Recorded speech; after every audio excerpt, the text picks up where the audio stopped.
Hi friends, இப்போ வந்து நம்ம என்ன செய்ய போகிறோம்னு பார்த்தீங்கன்னா, கையில் என்ன வச்சுட்ருக்கேன்னு பார்க்கிங்க. அதெல்லாம் ஒன்றும் இல்லைங்க. பழம் பஜ்ஜி முட்டை போண்டா எப்படி செய்யலான்னு பார்க்கலாமா? பழம் பஜ்ஜி நான் வந்து முட்டை போடுறதா தான் ஐடியா. சரி, வாழைப்பழம் இருந்துச்சு, கசலி பழத்தில் வந்து நான் போட்டிருக்கேன். வேறு நேந்திர பழம்லாம் இல்லை, நேக்காக போடணும். பழம் வந்து சாப்பிட்டா தானே இருக்கும். எண்ணெயை வந்து சிம்மில் வச்சுட்டு அப்படியே ஒன்றா டிப் பண்ணி அப்படியே சிம்மில் வச்சுட்டு பார்த்து பார்த்து போட்டோன்னா அழகாக சூப்பராக வந்துடும். இங்கே பாருங்கள், வச்சு முட்டை போண்டா வந்து எப்படி செய்யலான்னு பார்க்கலாம். என்னென்னா 2 பழத்தை வந்து வெட்டி எடுத்திருக்கேன். எனக்கு வந்து 6 பஜ்ஜி வரும். மிளகாத்தூள் வந்து 1 ஸ்பூன் எடுத்திருக்கேன். எவ்வளோ காரம் தேவையோ எல்லோரும் மைதா மாவில் செய்வாங்க, நான் வந்து கடலை மாவில் செய்ய போகிறேன். கடலை மாவு எண்ணெய் வந்து எனக்கு ரொம்ப வேண்டாம், கொஞ்சமாக போதும். இதுக்கு ஏற்ற உப்பு. இப்போ வந்து எண்ணெய் எடுத்துக்கலாம். கடலை மாவு தேவையான உங்களுக்கு எவ்வளோ தேவையோ அந்த அளவுக்கு கரைச்சிக்கோங்க. கடலை மாவு, மிளகாத்தூள்,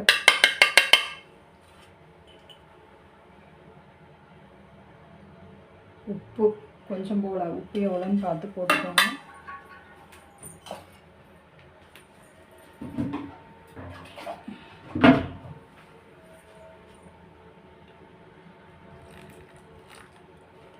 தண்ணி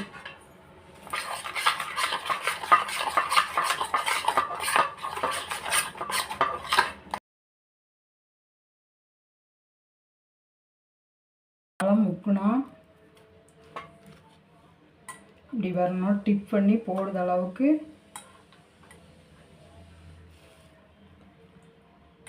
கரைச்சி வச்சுக்கணும்.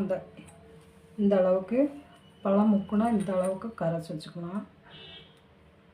வந்து இந்த அளவுக்கு பழம் முக்கி வச்சுருக்கேன்.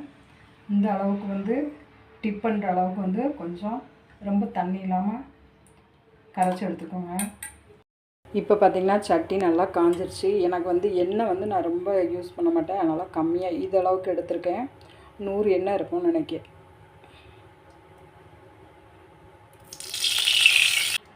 இப்போ பார்த்திங்கன்னா அப்படியே எண்ணெய் நல்லா காஞ்சிருச்சு. காஞ்சதுக்கப்புறம் போட்டு எடுத்துக்கலாம்.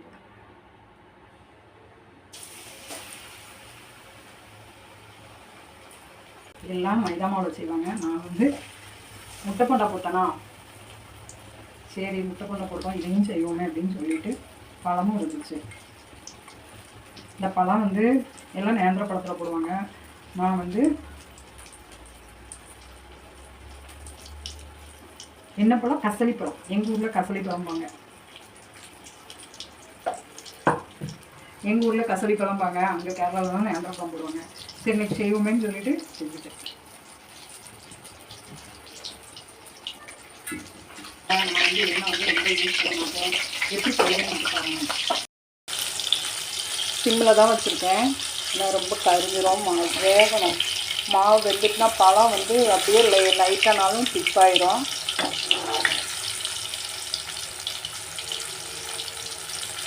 ரெண்டாக போட்டு எடுத்த போகிறோங்க. வீட்டுக்கு தானே யூஸ் பண்ண போகிறோம். வீட்டுக்குங்க அப்புறம் நான் இதை செய்கிறதே எண்ணெயாக இருக்குமாங்க. சிலவங்களாம் 1/2 லிட்ரு 1 லிட்ரு ஊற்றுவாங்க. அது ஒரு 20-30 வடை செய்யலாம். ஏன்னா 30 வடை செஞ்சு யார் சாப்பிட போகிறோம்? ஆளுக்கு 2 சாப்பிட்டாலும் போதும். இப்போ பாருங்கள் நல்லா வெந்துருச்சுன்னு நினைக்கிறேன். எடுத்துடலாம். அவ்வளோதாங்க, அழகான பஜ்ஜி ரெடி.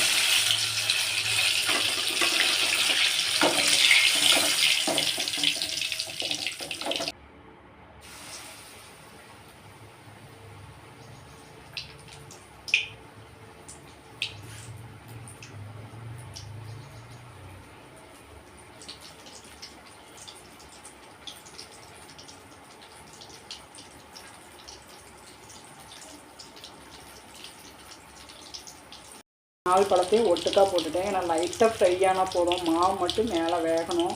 பழம் வந்து அது நல்ல அப்படியே ஒரு மாதிரி கனிஞ்சு தானே இருக்கும். அப்போ எண்ணெயில் போடுவேன்னா அதுவுமே நல்லாயிடும். ஈவினிங் நேரம் பாப்பாவுக்கு பிள்ளைங்க பசங்களாம் வந்தாங்கன்னா செஞ்சு கொடுக்கலாம். 10 நிமிஷத்தில் ரெடி பண்ணிடலாம்.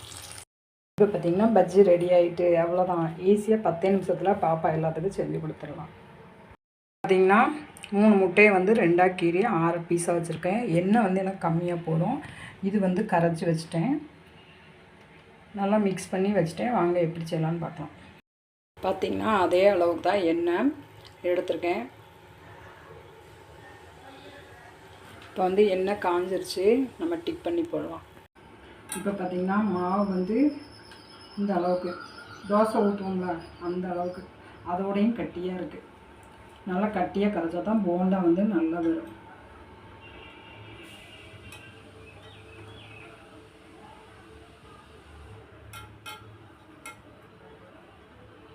இப்போ பார்த்திங்கன்னா எண்ணெய் வந்து சிம்மில் தான் வச்சுக்கணும், இல்லாட்டி கரிஞ்சு போயிடும். அப்படியே ஒன்று ஒன்றா போட்டு இடும். எனக்கு இப்போலாம் போதும் 6 போண்டா போடுறது கரெக்டாக வரும். ஒன்று ஒன்றா போட்டு எடுத்தோன்னா சரியாயிடும்.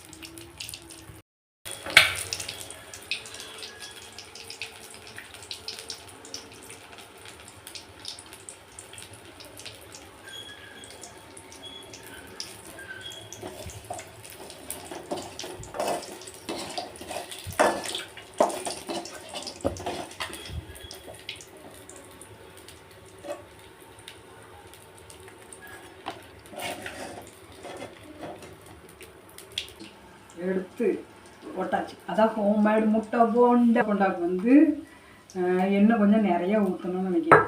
அது இப்படி என்னது இப்படி அங்கிட்டு மாற்றி போடும்போது ஒரு முட்டை வெளியே வந்துருச்சு. மித்தெல்லாம் ஓகே, ஒரு முட்டை மட்டும் புட்டுக்குச்சு. மித்தெல்லாம் கரெக்டாக சாப்பிடலாம், அந்த அளவுக்கு வந்துருக்கு. வீட்டில் இருக்க அம்மாமாருக்கு மட்டுமே தெரியும் எப்படி நம்ம கட்டி போடுவோம். ஏன்னா எல்லாம் எனக்கு வந்து என்னாலும் நிறைய ஊற்றுவாங்க. ஏன்னா எண்ணெய் ஊற்றுறதுக்கு எனக்கு ரொம்ப பிடிக்கவே பிடிக்காது.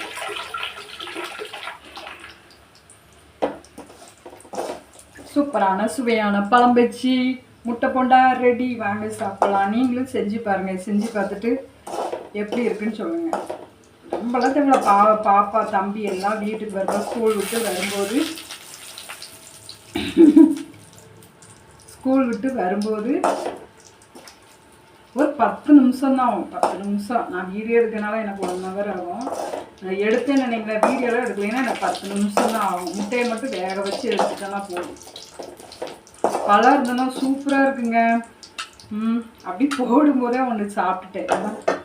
போடும்போதே ஒன்று பார்த்தீங்கன்னா பழம்பச்சி வந்து செஞ்சது எப்படி இருக்குன்னு பார்ப்பேன். இது வந்து கசலி பழம், நல்லா இருக்குமான்னு தெரியல அப்படின்னு சொல்லிட்டு பாதி பிச்சு சாப்பிட்டு பார்த்தேன். சூப்பராக இருக்குது பழம்பச்சி. அப்படி இனிப்பா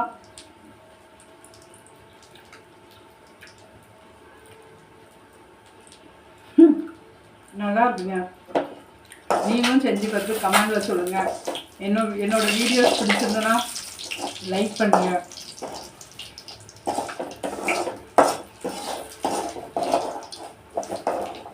இன்னைக்கு சாயங்காலம் வரும்போது வீட்டுக்குள்ளே நுழையும் போதே கண்டுபிடிச்சிடுவாங்க, இவன் இன்னைக்கு எதுவும் செஞ்சியானா. ஏன்னா அந்த வாடை வீட்டுக்குள்ளேயே சுற்றிக்கிட்டே இருக்கும். சூப்பரான முட்டை போண்டா பழம்பச்சி ரெடி. வாங்க சாப்பிடலாம். பாய். நான் சொன்னேன்ல ஒன்று புட்டுக்குச்சின்னு சொன்னேன்ல, அது என்னன்னு தெரியுமா? இந்த ஒரு முட்டை மட்டும் வெளியே வந்துருச்சு. மித்தெல்லாம் ஓகேங்க, சாப்பிடுற அளவுக்கு அழகாக ஓரளவுக்கு சாப்பிடும். ரொம்பலாம் இல்லை, நம்ம வீட்டில் செய்கிறது எப்படி இருக்குமோ அப்படி தான் இருக்கும். கடையில் போடுறதே சுற்றி மாவாக தான் இருக்கும், காரம் இருக்காது, ஒன்றும் இருக்காது, சப்புன்னு இருக்கும். ஆனால் உள்ளே முட்டை மட்டும் தான் இருக்கும். இது நம்ம வீட்டில் செஞ்சோன்னா நல்லா காரசாரமாக உப்பு போட்டு, நான் முட்டை போட்டா கடையில் வாங்கி கொடுத்தாங்கன்னா சாப்பிடுவேன். முட்டை மட்டும்தான் நல்லாயிருக்கும். வெளியில் அந்த மாவுலாம் சப்புன்னு இருக்கும், உப்பு இருக்காது, காரம் இருக்காது. என்ன பண்ணி வச்சுருக்கேன்னா, இப்போ வந்து டெக்கரேஷனுக்காண்டி ஆப்ரேஷன் பண்ணிகிட்டு இருக்கேன். ஏன்னா பார்க்க நல்லா இருக்கணும்ல, அதனால் நல்லா இருக்கிறதெல்லாம் அங்கிட்டு விரிச்சு வச்சுட்டு சென்டரில் வந்து இந்த பிஞ்சை கோழியை கவுத்துன மாதிரி கவுத்திக்கிட்டேன். செஞ்சிங்கன்னா சொல்லுங்கள், கமெண்டில் சொல்லுங்கள். பாய்.